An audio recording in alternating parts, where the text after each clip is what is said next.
Ronald Dominique, also known as the Bayou Strangler, was an American serial killer born in 1964 who committed a series of heinous crimes that shocked the nation.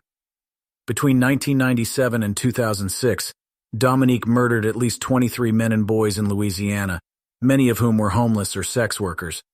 Dominique's life prior to his crimes was marked by hardship. He was born into a poor family and suffered from morbid obesity, which resulted in a number of health issues. Despite these challenges, nothing in his early life seemed to hint at the dark path he would eventually take.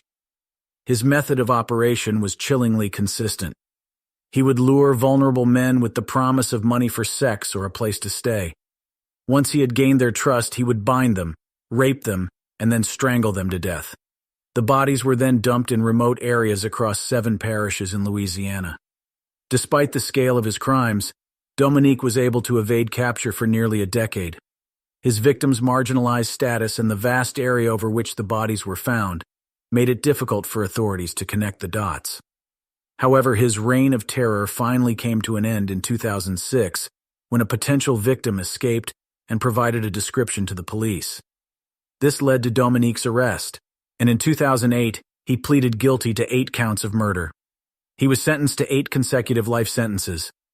The impact of Dominique's crimes on the communities he targeted was profound. His case highlighted the vulnerability of marginalized groups and led to important discussions about their protection.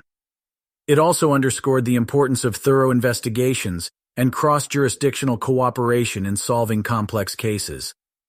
In terms of his psychology, experts believe that Dominique's actions may have been driven by a desire for power and control. However, the exact motivations behind his crimes remain a subject of speculation and debate. Number 4. Juan Corona.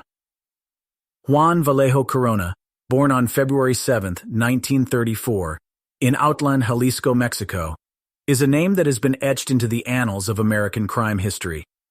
Known as one of the most notorious serial killers in the United States, Corona was convicted for the murders of 25 migrant farm workers in California in the early 1970s. Corona moved to Yuba City, California, in the early 1950s. He worked as a labor contractor in the fruit farms of the Sutter County area, a role that would later provide him access to his victims. Despite having a family and a steady job, Corona was plagued by mental health issues. In 1956, well before his killing spree, he was diagnosed with schizophrenia. Corona's brutal crime spree began in 1971. His victims were primarily itinerant farm laborers, whom he lured with the promise of work. He then brutally murdered them and buried their bodies in orchards along the Feather River. The gruesome nature of his crimes, coupled with the vulnerability of his victims, sent shockwaves through the community and beyond.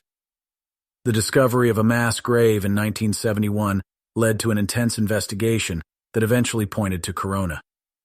He was arrested, and in 1973, following one of the longest and most expensive trials in California history, he was convicted of 25 murders.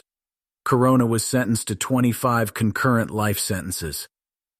The impact of Corona's heinous crimes was profound. The families of his victims were left to grapple with unimaginable loss and grief, while the migrant worker community, already marginalized, was further traumatized. His case highlighted the vulnerability of these workers, leading to calls for better protection and rights for them. Psychologically, experts believe that Corona's mental health problems may have played a role in his murderous behavior. However, the exact motivations behind his crimes remain unclear, adding to the chilling mystery surrounding his case. Corona died on March 4, 2019 at the age of 85 while serving his life sentence. Number 3. John Wayne Gacy. John Wayne Gacy, born on March 17, 1942, was an American serial killer and sex offender who committed some of the most heinous crimes in U.S. history.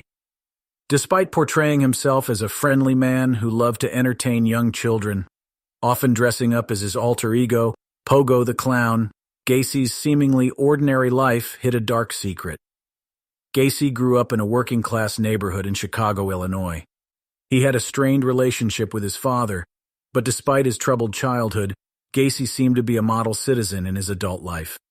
He was involved in various community activities, owned a successful construction business, and was married twice. However, beneath this facade of normalcy lurked a predator. Between 1972 and 1978, Gacy raped, tortured, and murdered at least 33 teenage boys and young men. He used his charm and manipulative personality to lure his victims, who were often runaways or street kids. Once they were within his grasp, Gacy would torture and kill them, burying most of the bodies beneath his house. Gacy's horrifying crimes were carried out with chilling precision and cunning. He managed to maintain his innocent image in the community, even as he buried his victims under his home. His ability to lead a double life, coupled with the lack of immediate connection between him and many of his victims, allowed him to evade suspicion for years.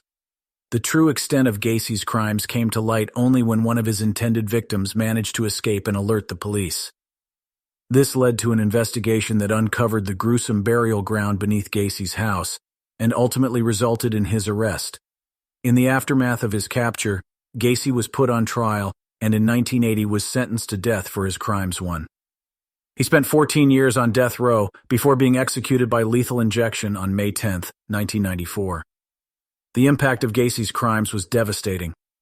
The loss experienced by the families of his victims was immeasurable, and the shock and fear that rippled through society changed the way people viewed their own safety and the safety of their children. Even today, Gacy's name is synonymous with the term monster and serves as a grim reminder of the evil that can exist in the most unexpected places. Gacy's case also had significant implications for law enforcement and criminal investigations. It highlighted the importance of thorough investigations and the use of psychological profiling in identifying potential suspects. It also underscored the need for better support systems for vulnerable groups, particularly runaways and street children, who are often easy targets for predators like Gacy. The life and crimes of John Wayne Gacy serve as a stark reminder of the depths of depravity to which some individuals can sink. Number 2. Gary Ridgeway. Gary Leon Ridgeway, known infamously as the Green River Killer, was born on February 18, 1949, in Salt Lake City, Utah. The second of 3 boys, he was raised in SeaTac, Washington by his father, a bus driver, and his mother, a sales clerk. Ridgeway's life took a sinister turn when he committed his first murder in 1982. Over the next 2 decades, he would go on to kill at least 48 young women, making him one of the most prolific serial killers in U.S. history. His victims were primarily sex workers and runaways, whom he picked up along the Pacific Highway South and strangled to death. He later disposed of their bodies in and around the Green River, earning him his grim moniker. Despite the scale of his crimes, Ridgeway managed to evade law enforcement for years, partly due to his seemingly ordinary life. He held a steady job painting trucks for 30 years and was married 3 times. His ability to blend into society made it difficult for anyone to suspect him of the heinous crimes he was committing. However, Ridgeway's reign of terror finally came to an end in 2001 when advancements in DNA technology linked him to some of the victims. He was arrested on charges related to prostitution in 1982 and 2001, and became a suspect in the Green River killings in 1983. In 2003, he pled guilty to 48 counts of aggravated first-degree murder and was sentenced to life imprisonment without parole. The impact of Ridgeway's crimes on the families of his victims and society cannot be overstated. The loss, grief, and fear that permeated the communities he targeted were immense.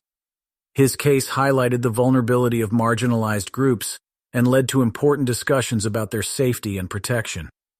Ridgeway's case also had a significant impact on criminal investigations. His eventual capture underscored the importance of DNA evidence in solving crimes, leading to increased investment in forensic technology. Number 1. Samuel Little. Samuel Little, born as Samuel McDowell on June 7, 1940 in Reynolds, Georgia, carries the ignominious title of being the most prolific serial killer in U.S. history. Raised primarily by his grandmother in Ohio, Little's life took a dark turn at an early age. He claimed his mother was a teenage prostitute, an environment that possibly influenced his criminal trajectory. His life of crime began with lesser offenses like theft and fraud, but it would soon escalate to far graver acts. Little confessed to 93 murders, spanning from 1970 to 2005, with FBI crime analysts considering all his confessions credible.